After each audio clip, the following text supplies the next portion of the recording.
Thank you for listening to Depictions Media Radio.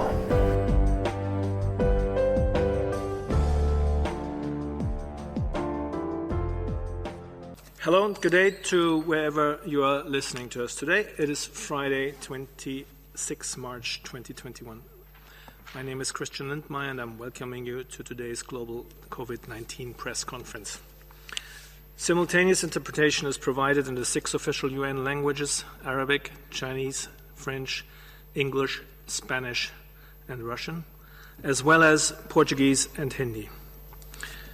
The participants are today present in the room: Dr. Tedros Adhanom Ghebreyesus, WHO Director General; Dr. Mike Ryan, Executive Director for WHO's Health Emergencies Program; Dr. Maria Van Kerkhove, Technical Lead on COVID-19; Dr. Mariangela Simao, Assistant Director General for Access to Medicines and Health Products; Dr. Soumya Swaminathan, Chief Scientist; Dr. Bruce Aylward, Special Advisor to the Director General and the lead on the ACT Accelerator. Let me hand over to the Director General for the opening remarks. Thank you, Christian. Good morning, good afternoon, and good evening. At the beginning of the year, I issued a call for countries to work together to ensure vaccination starts in all countries within the first 100 days of the year. 177 countries and economies have started vaccination. In just 1 month, COVAX has distributed more than 32 million vaccines to 61 countries. COVAX works. There are now just 15 days left before the 100th day of the year, and 36 countries that are still waiting for vaccines so they can start vaccinating health workers and older people. Of those, 16 are scheduled to receive their first dose from COVAX within the next 15 days. That leaves 20 countries who are ready to go and waiting for vaccines. COVAX is ready to deliver, but we can't deliver vaccines we don't have. As you know, bilateral deals, export bans, vaccine nationalism, and vaccine diplomacy have caused distortions in the market, with gross inequities in supply and demand. Increased demand for vaccines has led to delays in securing tens of millions of doses that COVAX was counting on. But getting all countries started by day 100 is a solvable problem. COVAX needs 10 million doses immediately as an urgent stopgap measure so these 20 countries can start vaccinating their health workers and older people within the next 2 weeks.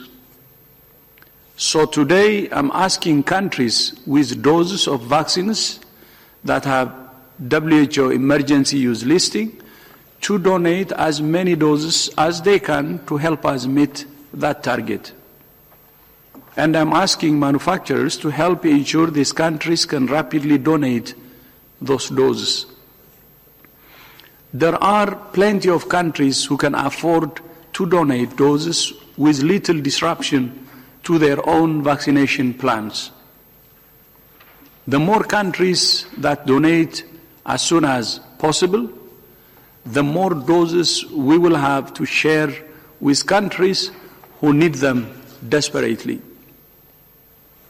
Sharing doses is a tough political choice, and governments need the support of their people.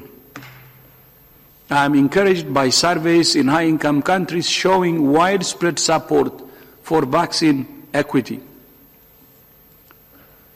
10 million doses is not much, and it's not nearly enough, but it is a start. We will need hundreds of millions more doses in the coming months. There are many countries who invested in COVAX in good faith, but have been left frustrated because of the bilateral deals that have left COVAX short. WHO and our partners are continuing to work around the clock to find ways to increase production and secure doses. There are 4 more vaccines at different stages in the process of being assessed for WHO emergency use listing. And we hope to approve at least one of them by the end of April. WHO is also concerned about the potential for criminal groups to exploit the huge global unmet demand for vaccines. A number of ministries of health, national regulatory authorities, and public procurement organizations have received suspicious offers to supply COVID-19 vaccines. We're also aware of vaccines being diverted and reintroduced into the supply chain with no guarantee that cold chain has been maintained. Some falsified products are also being sold as vaccines on the internet, especially on the dark web. And we are aware of other reports of corruption and reuse of empty vaccine vials. We urge the secure disposal or destruction of used and empty vaccine vials to prevent them from being reused by criminal groups. And we urge all people not to buy vaccines outside government-run vaccination programs. Any vaccine bought outside these programs may be substandard or falsified, with the potential to cause serious harm. It's important to remember that any harm caused by a falsified product does not reflect a safety failure of the genuine vaccine. WHO regularly issues global medical product alerts on substandard and falsified products, and we will do so when and if necessary for COVID-19 vaccines and therapeutics. We urge all countries and individuals to pay careful attention to this issue. Any suspicious sale of vaccines should be reported to national authorities, who will report it to WHO. Information flow is essential to map global threats and protect confidence in vaccines. Finally, I would like to wish Hag, Pesach, Sameach to everyone celebrating the first night of the Passover holiday tomorrow. Christian, back to you. Thank you very much, Director General. With this, we open the rounds of questions. To get into the queue to ask questions, you need to raise your hand using the raise your hand icon, and then do not forget to unmute yourself when it's time. We'll start with Antonio Brotto from EFE. Antonio, please unmute yourself. Thank you, Christian. I want to ask about the situation in Chile. Chile is one of the countries with higher percentage of population vaccinated, but at the same time is one of the countries with higher rise of new infections in the region in Latin America. So why do you think this is happening, and is this a worrying trend for WHO? Thank you very much. Thank you very much, Antonio. I'll hand over to Maria van Kerkhoff, please. Thank you. Thank you for the question. So the question is specific to Chile, and indeed Chile has seen an increase in cases in the last several weeks. It's a similar trend that we've seen across the Americas, and particularly in Brazil and also in the Southern Cone. But that is actually reflected in a number of countries across the world. And if we look back at the last 7 days alone, Across the world, we've seen a 15% increase in cases, and we now see an increase in cases in the last week in all 6 WHO regions. So this is a worrying trend that we're seeing across a number of countries. There's a number of factors that could be associated with this. I don't have the specifics for Chile in front of me, but across the world, we are seeing that there are some changes that are happening that increase transmission. And a lot of this has to do with the rollout of vaccines and vaccinations, which is uneven and inequitable, as you've heard us say many, many times. There are some individuals that are not adhering to the measures that are in place, the physical distancing, the hand hygiene, the washing of your hand, cleaning of your hands, the respiratory etiquette, avoiding crowded spaces, opening the windows. All of that needs to take place in addition to the vaccines being rolled out, because it does take time to reach, though vaccination takes time to reach those who are most in need. And it will take time to reach enough of the population to have an impact not only on reducing severe disease and death, but also reducing transmission. So there are a number of factors, I think, that are associated with increases in transmission, even though we're seeing vaccination rolled out. That doesn't really make sense intuitively. You would expect that as vaccination is underway, that transmission is going down. But in fact, vaccination is one tool that we have to reduce the spread. We cannot rely on vaccination alone. We have to ensure that everybody adheres to the measures that are in place that keep themselves safe and keep their loved ones safe. So please continue to do it all across the board. And we need governments to support individuals to be able to stay at home if they're unwell, to be in isolation, to be in supported quarantine. This needs to still be part of our control measures for reducing transmission around the world. If I could supplement, I believe the Health Ministry made this decision based on the epidemiology in the first few weeks of March and have increased the measures as a means of protecting the health system. There are about just over 3,000 critical care beds in Chile. And only 188 of those were available on the 18th of March. So the rise in infections was really threatening to overwhelm the capacity to provide clinical care. So Chile surpassed 7,000 daily cases on the 21st of March, and that, representing a sharp increase. And the last time I think cases were this high in Chile was May and June of last year. So I think the Ministry have recognised epidemiologically the situation is difficult. The health system is coming under pressure, and I believe they've taken rational measures to try and reduce transmission. And as Maria said, the benefit of vaccines has not probably kicked in yet in terms of having enough people vaccinated to protect the maximum number of people from severe disease and hospitalisation. And I think, again, it emphasises the fact that without all vulnerable people being vaccinated in all countries, many countries will face a similar problem as they get inevitable rises in cases. That rise in cases will be paid for in severe cases and deaths, and speaks exactly to what the Director General has been speaking about, making sure that those most vulnerable and most likely to suffer and those most likely to die in every country in the world have adequate protection from vaccination. But the Chilean government, I think, have taken appropriate measures. They've also taken measures with regards to travel into the country. They have detected variants of concern within the country as well. So they're also trying to ensure that those variants don't take over the epidemiology within Chile. But I think a rational response on behalf of the Chilean government in the face of rising numbers and increased strain on the health system. Thank you very much, Dr. Ryan, and Dr. Aylward, please.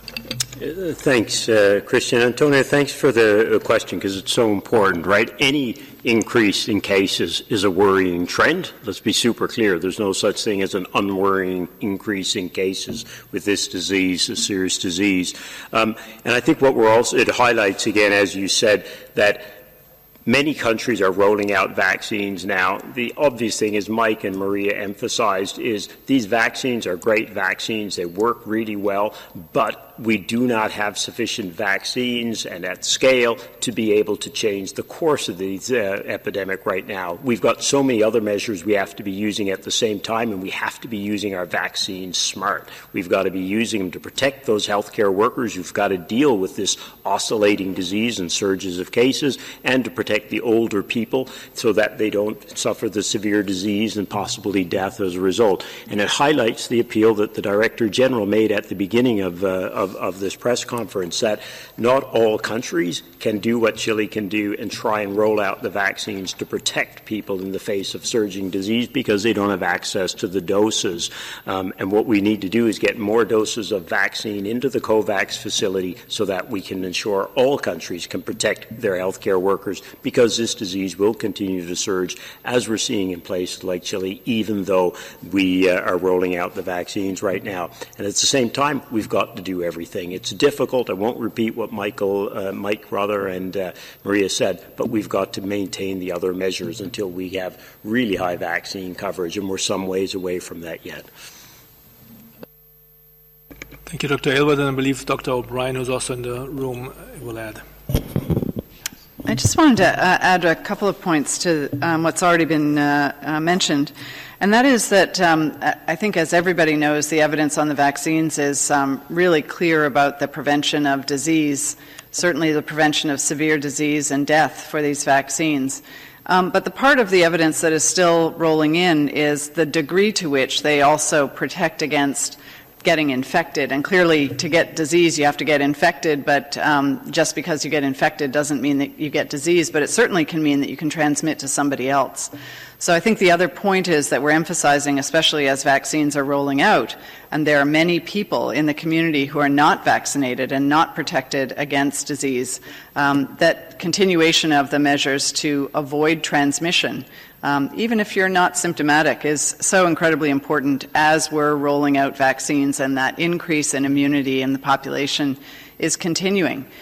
We also have the variants of concern, and we don't have information that is firm and clear about the degree to which each of these vaccines against each of the variants of concern may have some reduction or change in the ability that they have to protect against infection and to protect against disease. So we're in just a really dynamic environment right now as these incredible tools that are the vaccines are rolling out. And so this is the time when we should really do everything possible to keep transmission low, because it is that low transmission that will also impede and avoid the emergence of other variants. Thank you. Thank you all for the answers. Now we move to the next on my list, and we have a long list already. Catherine Fiancon-Bokongo from France 24. Catherine, please unmute yourself. Thank you, Christian. Good afternoon to all of you. My question is related to vaccination. As we know, vaccination is one of the tools we have that we can rely on. And certain countries have decided to inoculate only one dose to persons who already got COVID-19. So my question is, number one, is it safe? Is it efficient against the new variants? And what is the safest way to identify asymptomatic people? Because certain people don't know if they already got COVID or not. Thank you. Thank you very much. Dr. O'Brien, please. Thanks for the question. Again, as we've now, the Strategic Advisory Group of Experts, the expert committee that provides recommendations to WHO for our policies on vaccines, we've looked at a number of the vaccines for specific recommendations. There's one that is specifically tested and designed for as a one-dose regimen, and that's the Janssen product. The other products are two-dose regimens, and we are fully aware that there is evidence around the magnitude of the immune response after a single dose of those two-dose regimens, and there is some evidence around the amount of protection against disease after receiving a single dose. But what we certainly don't have is evidence of not giving the second dose for those 2-dose regimens, we would not know how long the protection from a single dose lasts, nor is it likely to be the maximum benefit that the vaccines can offer. So we recommend that for the vaccines that have a 2-dose regimen, that they are given in a 2-dose regimen. For those people who've had disease before, again, we are aware of the evidence that there is a strong immune response after a single dose, but we're just in an environment right now where we don't have sufficient evidence to change the recommendation. That being said, for those we certainly are not recommending that people test individuals before giving vaccine to determine whether or not they have had COVID before. If somebody has known that they've had COVID disease, they could make an individual decision to delay the receipt of their vaccine if it's in short supply in their community so that somebody else could go first. But we really just don't have enough information on the variants to understand whether that's an optimum strategy or not. We do recognize that countries are making the best decisions they can in their own policies about the optimum way to use the vaccines that are available to them, and there is a range of decisions that could be made about this even while the evidence is rolling out. So we're very much encouraging that for any adjustments to the schedule that countries are recommending, that they study those so that we actually have evidence that could help additional countries make decisions about the optimum use of the vaccines.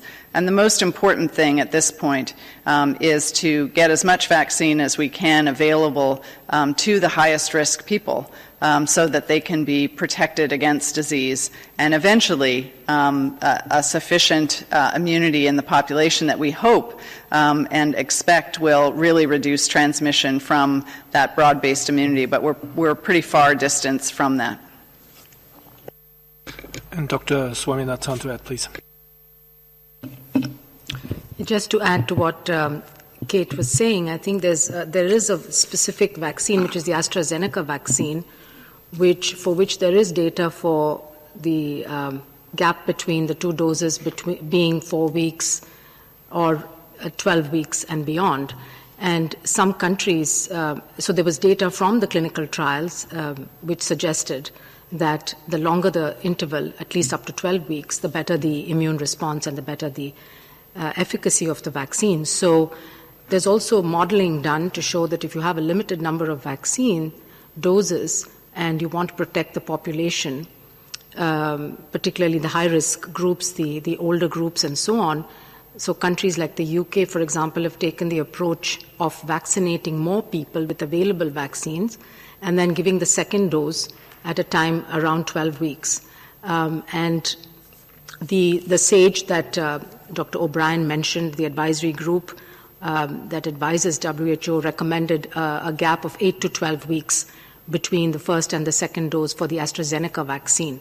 And this was based on an analysis of the data, both the immunogenicity data in the lab as well as the efficacy data. And we're getting more data now from the actual rollout of vaccines in countries which have opted to use this delayed approach, showing that the first dose is providing protection, significant protection against hospitalization and severe disease. So it seems to be a good strategy to protect more people more quickly. But of course, the second dose must be given. And we're also now encouraged that there are trials going on looking at combination of vaccines, so a first dose with one and a second dose with another one, and to see if that in fact provides better protection. And we'll also have more studies hopefully coming through with more single-dose vaccines as well as with vaccines that can be given, for example, by nasal spray, which actually might create more immunity in the respiratory tract. So it's really wonderful to see so much research going on existing vaccines as well as new vaccines, and we look forward to more data. The other question you asked was about asymptomatic infection, and as you know, it's very difficult on a routine basis. But what the clinical trials did was one of two things. Either they used a nasal swab in the participants every week to see if they were getting infected, even without symptoms, or they used the antibody test. So they took blood at regular intervals to measure the antibodies. And so at the end of the trial, we will be able to see how well these vaccines protected against the asymptomatic infection as well. Thank you. Thank you so much for these explanations. We'll move on to Simon Atiba from Today News Africa. Simon, please unmute yourself. Thank you for taking my question. This is Simon Atiba with Today News Africa in Washington, D.C. President Biden said days ago the U.S. has millions of doses of Astrazeneca vaccine that have not been used. Is the WHO in talks with President Biden to send those vaccines to COVAX? And talking about COVAX, the WHO said recently the COVAX facility was still in need of over $20 billion to provide enough vaccination to most people in the world and begin to crush the coronavirus. How much money is still needed now? I know President Biden has already pledged $4 billion to WHO and COVAX, but clearly the money is not enough, and the U.S. has more than enough money to provide the $20 billion left if the WHO in talk with President Biden for additional financial contribution. And has the WHO received the first pledge from President Biden? And how significant has that contribution been so far? Thank you. Simon, thank you very much. We have a rule of one question only. These were about 10. I lost counting. But let me hand over to Dr. Aylward, please. Thank you, Christian. Thank you very much, Simon. They were all good questions. So first and foremost, on the issue of donations, indeed, and what we refer to as dose sharing, indeed, we're in discussions with all countries that have access to substantial doses of WHO emergency use listed vaccines for sharing of doses and donations of doses to the COVAX facility so that we can ensure all countries can get started and all countries can sustain vaccination, especially of healthcare workers and especially of their older populations. And so we have been in discussions since December. If you go back and have a look, you'll see that in December we established the dose-sharing principles for working with COVAX to ensure that high-quality doses of vaccines can get out to all countries equitably through the COVAX facility. And since that time, we've been in discussion with many countries, the U.S., the EC, Canada, the UK, and others, Australia, New Zealand, about sharing of doses to through the COVAX facility. A lot of positive interest across countries to do that, balancing, of course, also their own domestic needs. But as you heard from the Director General in his opening comments, we are at a particularly crucial point right now in the rollout of doses globally, and are encouraging any country that can help to do so. We're encouraging, though, and I want to highlight this, not just the countries that have access to doses today or have contracts with the suppliers, but we're also calling on the suppliers to help as well, because as many of you will understand, there's contracts established with countries for their doses, but those countries may say, okay, we want to donate those doses to COVAX, but we need the help of the suppliers as well to take those contracts, adapt those contracts with Gavi and with COVAX and with the countries involved very, very rapidly, not over weeks and months, but over days and hours, to be able to ensure doses can be redirected to help in places that really need them and need them urgently to begin the rollout, the equitable rollout. So it's not just countries, Simon. We're also calling on the companies as well to work with us on this as rapidly as possible.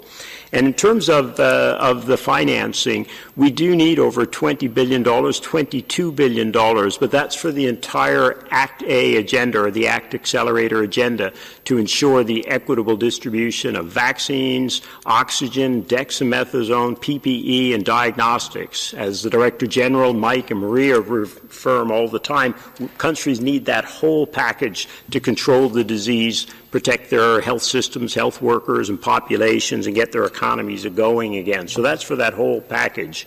Within the ACT Accelerator, one of the best financed aspects are the COVAX facility, but we still do have an urgent $2.3 billion gap in the needs to be able to procure and close some of the deals that we have to be able to secure as much vaccine as is available this year for low and low-middle income countries in particular. Thank you very much, Dr. Aylward. With this, we move to the next on my list, and that's Christiane Oelrich from DPR. Christiane, please unmute yourself. Thank you for taking my question. Dr. Tedros, we heard yesterday that the COVAX crisis is in large part due to Indian export restrictions. 90 out of the 237 million doses that were to be delivered will not come in time in March and April. So the picture is a bit different. It's not the rich countries that have secured millions of doses that are holding them back. It seems to be a developing country that is the main problem. Are you talking to the Prime Minister of India to change his attitude, or do you think that India as a developing country should also look after their own population first? Thank you. Yeah, thank you very much. First of all, I would actually like to thank India for its generosity. As you know, India has shared lots of vaccines globally. If you would, just call one country who has contributed more than any country on earth in terms of sharing vaccines, it will be India. So I'd like to thank the Prime Minister and his government for this support. What's happening now is it's not export ban from India as far as we know. But as you may know, the number of cases in India is on the increase. So they need more vaccines also to use locally in order to fight the increasing number of cases. So that's understandable. But at the same time, we're already in discussion to keep a balance so that they can use locally, but at the same time continue to provide other countries vaccines from the Serum Institute of India. So we hope that the two could be addressed and we have a balanced solution. But I would like to use this opportunity actually to thank India, and I know they will continue to collaborate with COVAX and with WHO. Thank you. Thank you very much, Director General, and Dr. Aylward, please. The Director General has spoken. I think we're good. Thank you. And with this, we move to the next question, and that's Nina Larsen from AFP. Nina, please unmute yourself. Yes, thank you for taking my question. I was going to ask, U.S. President Biden said yesterday that he now aims to ensure that 200 million doses of vaccine will be given to Americans within his first 100 days in office. How concerned are you that this might send the wrong message, as it seems to run counter to your call for vaccine solidarity among countries? And if I could just ask, one housekeeping question, if you have any update on when the Wuhan mission report will be published, that would be helpful. Thank you very much. Thank you very much, Nina. Let me look around on the first question. Pardon me? No, I wanted to look for the first question about the vaccines. Dr. Aylward, please. Yeah, thanks so much, Nina, for the question. Every country is trying to do and every political leader, what it thinks is the best possible thing for its people. And we know that, we recognize that. But, of course, we are concerned that not all countries have access to vaccines yet, and we call on all countries to try and help solve that problem by ensuring that we've got access to vaccines through the COVAX facility, and that all countries continue to prioritize their healthcare workers as the first line to protect our vital infrastructure and the people who have got such a high risk of exposure to this disease as they try and help people and save lives. And then, of course, the older people with comorbidities. And depending on the country, of course, those can be substantial populations. But what we're calling for is to ensure that all countries roll the vaccines out in that order. Unfortunately, what we're seeing in most places is exactly that. Attention being given to their healthcare workers first, then their older populations and people with comorbid conditions, as we've talked about before. We are concerned that some countries don't have access yet to vaccines to be able to do that, but we are encouraged that every country is saying the right thing. They're trying to do the right thing, and they're trying to help ensure that we have the doses we need to be able to do it. So we continue to look for, as the Director General said in his opening comments, support in the near term, in the short term, to help through this urgent period that we have over the next couple of weeks to try and get all countries started, and then coming in behind that with the doses to be able to get coverage up. There's lots of countries, as everyone knows, and you've asked us about it many times, that have contracted or secured or optioned a large number of doses that go beyond the needs for their own countries. And what we're hoping as countries now get comfortable with the rollout of their products, that they'll be able to start discussing sharing larger numbers of doses through COVAX to be able to vaccinate populations everywhere. Thank you very much, Dr. Aylward. And I believe for the second part we have Dr. Peter Ben Emberek online. He's WHO expert on food safety and zoonosis and the international lead of the WHO-convened global study of the origins of SARS-CoV-2. Peter, please. Thank you, Christian, and thank you for the question. You probably heard me say in the past that we were very close to finalizing the report, and I'm the first one to regret that it's not yet out. But the draft is now finalized. We have a joint report. We're now at a point where we are doing a cleaning of the document, just to make sure that we don't have small errors in the text and that all the experts are okay with the content as it is. And we also have to that's happening on both languages, Chinese and English. And we are, as I said earlier, I think, working over 10 different time zones and with 2 different languages. So it's a very slow and complicated process to get it there. You can imagine that in the report of 400 pages, we have hundreds and hundreds of names, of locations, of things, small details that need to be carefully translated, etc. So it's in a way painful process to get to the finishing line. But the content is now complete, and frankly speaking, I expect that in the next few days that whole process will be completed, and we'll be able to release it publicly. Thank you. Thank you very much, Dr. Peter van Ben Emberek, and Dr. Mike Ryan, please.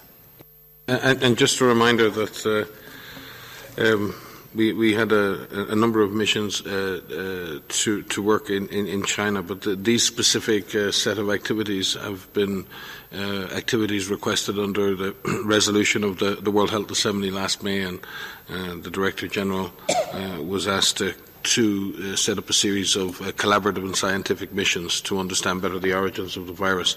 This mission has been one very important piece of that process. But with respect to our member states, the report will be shared as a mission report to the member states for their consideration and discussion, and the report will obviously then be released publicly subsequently or during that process. But we want to show due respect for our member states and share that report with them first, as they have been the ones who've worked very closely with the Director General to ensure that this work has been completed. Thank you very much for these clarifications. And looking at the many lists, the long list of questions, may I ask those who wanted to ask a similar question to lower their hand so we can see what other topics are on for today. With this, I move to Laurent Sierro from the Swiss News Agency. Laurent, please unmute yourself. Thank you, Christian, for taking my question. The former Brazilian President Lula this morning said that the current president's behavior was the biggest genocide in the country's history. And then yesterday, the French President Macron said that there was a new kind of world war around vaccine with Russia and China. And there are also the increasing tensions between UK and the EU around vaccines. So it seems that we reached a new stage in that rhetoric this week. What kind of effects do you see for the way the pandemic should be handled in the next weeks and months? And would you go as far as former President Lula and say that some leaders have deliberately chosen not to assist their people? Thank you. Thank you very much, Laurent. Let me look around. Dr. Mike Ryan, maybe? I think all countries have faced major challenges in this, and certainly Bruce and others can speak to the issues around vaccine nationalism and that. But we have to also see that political leaders are in difficult positions regarding what the demands of populations. It's very difficult. But you also have to take that global perspective. From WHO's perspective, we look at all of the states in the world and all of the peoples of the world.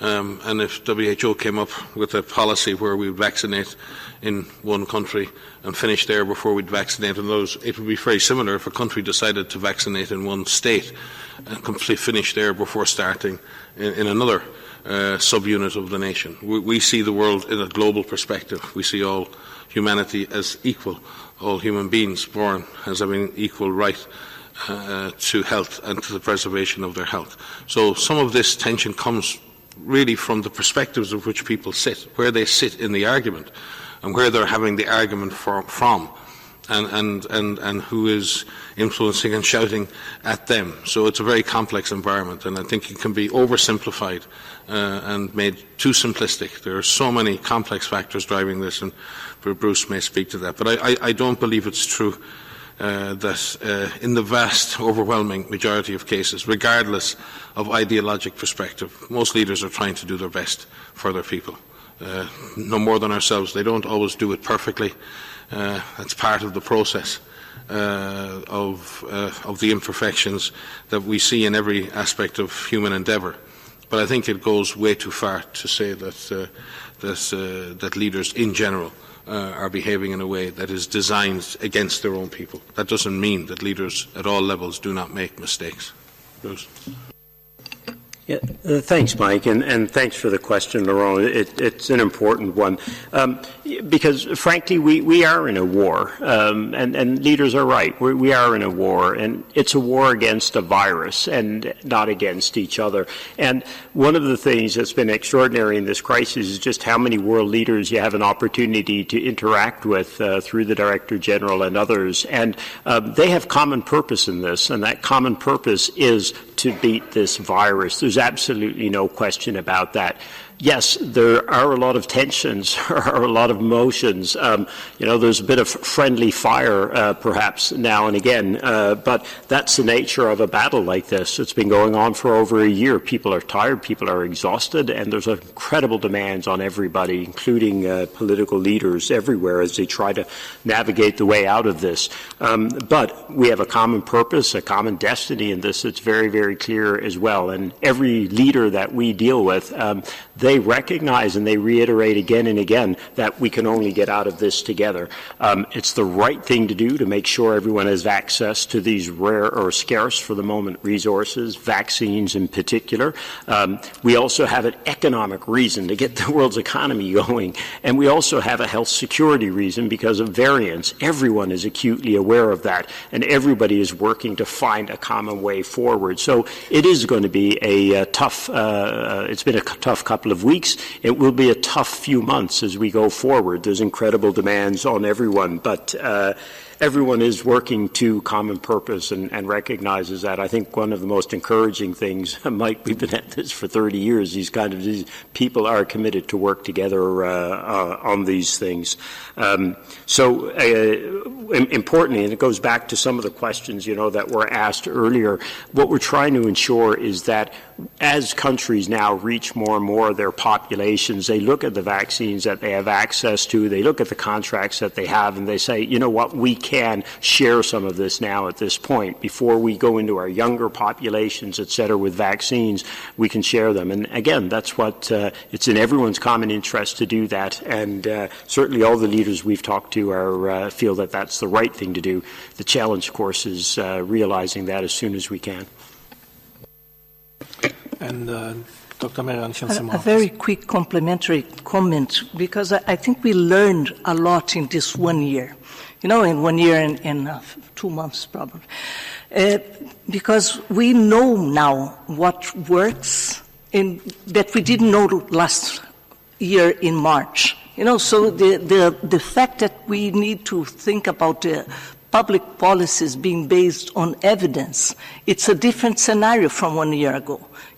Now the world's better equipped to deal with the resurgence of cases in many places. We learned with medicines will help, in which we won't. We learned what are the guidelines that should be in place in terms to help and save lives when in the case of management of severe cases. So I think that that's another thing that we need to think when you're looking in retrospect. It's very easy to point fingers and see what went wrong.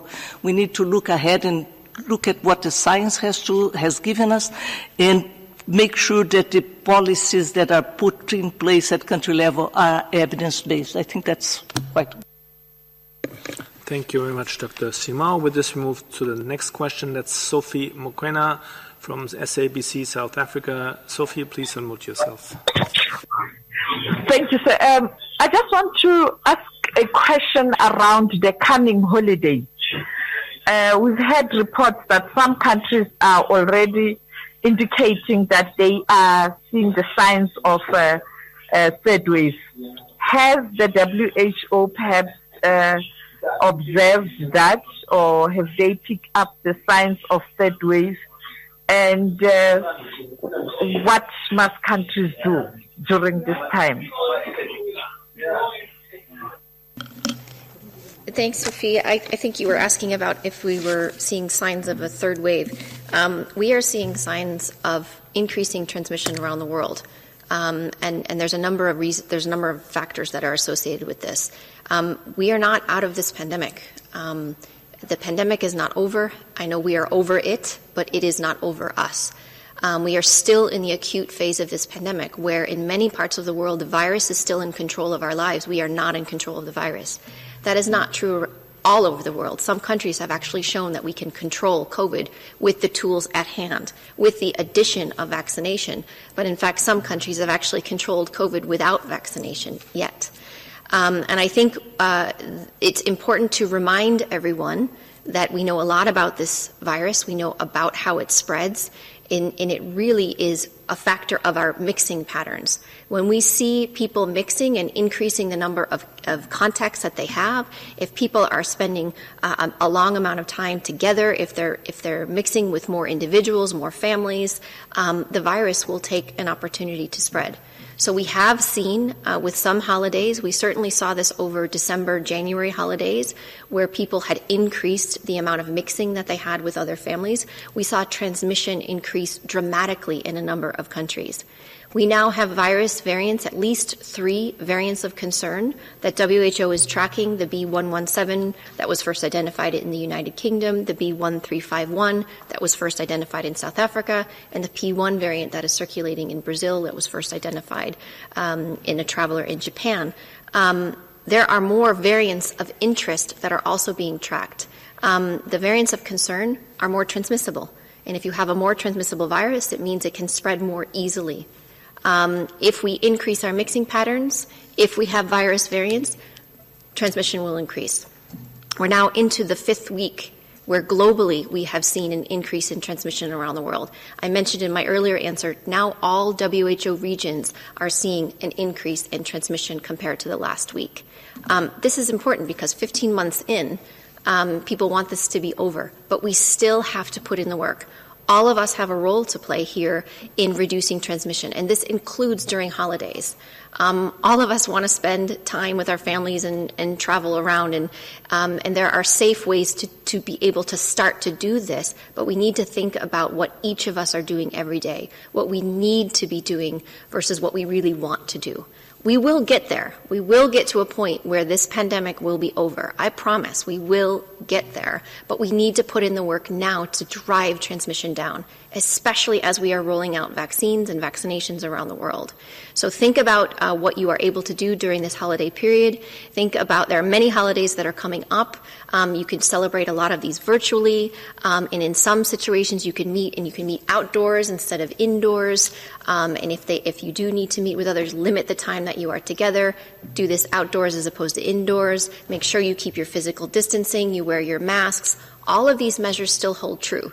This is true if you're celebrating Passover or Easter or your child's birthday party. Each of these events has the potential to either facilitate transmission or not. So all of us have this role to play in the decisions that we make to make sure that we don't spread the virus, that we don't get infected at first, but if we get infected, that we isolate, we get a hold of our contacts so they could be quarantined, and we stop transmission. We break the chains of transmission. We can do this. We need to continue to do this, especially through these holidays in the next few months. Thank you very much, Dr. van Kerkhove. We move on to Kai Kupferschmidt from Science. Kai, please unmute yourself. Thanks, Christian.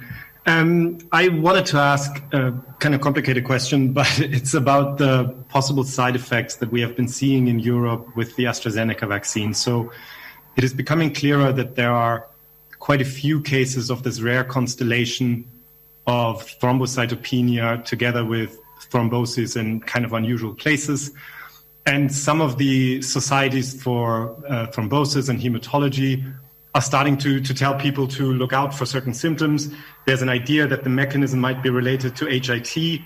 And I wanted to know, since this vaccine is so crucial for COVAX, and we're talking about many young populations as well in countries that might not have the best surveillance system in place or treatment options for something like this, what's the current status of WHO on these concerns? Are you sharing anything with the countries in terms of what to look out for? Thank you very much, Kai. Let me start with Dr. Marianne Simão. Let me start and then colleagues can complement. Thank you, Kai. This was actually last week. It was very hot on the news, and there were a lot of follow-ups on this issue. You know that WHO has a global advisory committee on safety, vaccine safety, that meets regularly and that has reviewed the documentation available from all regions in the world. You know, because these vaccines, the AstraZeneca vaccines, are not only being used in Europe; they are being used in different regions. And Also, WHO worked together with the European Medicines Agency and participated in the discussions where the data from Europe were were assessed in a lot of detail. Right? So the position stands that the benefits outweigh the risks. We have not received any communication so far. We are following very closely with all WHO regions. There is a network on safety monitoring post-market introduction with different regulatory authorities from the different regions of the world. We did not observe an increased number of the blood clot disorders in the general population. The rates were below the background rates. And we are the very rare potential, it's being investigated, a potential link to a very rare side events. We're calling the very rare, which are, would happen 1 in a million. Still being investigated by the WHO and also by the European Medicines Agencies and other regulatory agencies in different countries. That would include the coagulation, intravascular coagulation disorder and cerebral venous thrombosis. But so far, this is under investigation, but still, like we're saying, this is a very important vaccine. And Kate can speak a little bit about because our the advisory group on vaccines also has assessed the safety data. So far, there's no news on this. People should continue to vaccinate because the potential risk with not vaccinating people at higher risk of death is much, much greater than any potential side effect that may come up. But we are keeping a track of all vaccines, not only Astrazeneca vaccines. We keep a surveillance on all vaccines that are in the market right now. Over. And Dr. Kate O'Brien, please. Thank you for this. I'd like to just give a couple more framing sort of comments around this. The first is that, as Dr. Simao emphasized, the observation of these events are very, very rare events. They've been observed in the context of tens of millions of doses of the Astrazeneca vaccine having been administered, and a small number of these cases, as serious and important as they are, we really need to emphasize and keep in context the rare nature of the events. The second is that, as she described, we always are looking at the ratio of the benefit and the risk. And just as an example, if you take the UK as an example of a country that's had 1,800 COVID deaths for every million people in the UK, 40 million traffic deaths, 40 traffic deaths per million people, and 0 COVID vaccine-related deaths for every million doses that are given. Now, the information continues to roll out, and what is still under assessment is whether any of these rare events are directly related to the vaccine itself, and even if they are extremely rare events. We also have vaccines that we know cause other unintended side effects. And I'll just give an example of the rotavirus vaccine, which is associated with, again, rare events of intussusception.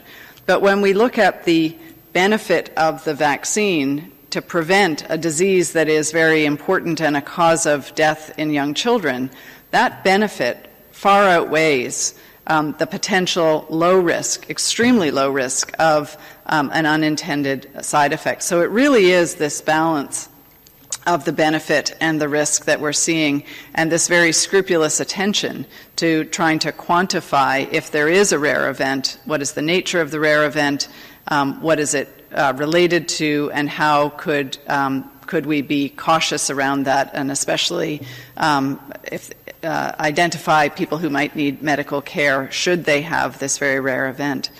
And then the point about the Astrazeneca vaccine and the critical importance of this vaccine for protection of people around the world. Again, millions of doses that are already being given, preventing deaths and serious disease among elderly people, healthcare workers, people of middle age, as well as it's rolling out in different countries. And the importance of this vaccine to the global supply of COVID vaccines. So we do have to always look at that ratio of benefit and risk, and then do anything that can be done to minimize the risk if it is recognized. And again, it's still under an evaluation to determine whether or not it's directly related to the vaccine itself. Thank you very much for this very important clarification again. And with this, we reached the end of our briefing. I thank you all very much. I still have a very long list of questions attending today, but I hope we see you again next week. Before I hand over for the final words to Dr. Tedros, I'm reminding you that we'll send out the Dr. Tedros' remarks right after the press conference, and the full transcript will be posted on the website tomorrow morning. For any follow-up questions, please send an email to mediainquiries@who.int. Dr. Tedros, please. Thank you so much, Christian. And I would like to repeat wishing Chag Pesach Sameach. And with that, thank you so much for joining us today, and look forward to seeing you next week, and bon weekend. This show has been produced by Depictions Media. Please contact us at depictions.media for more information.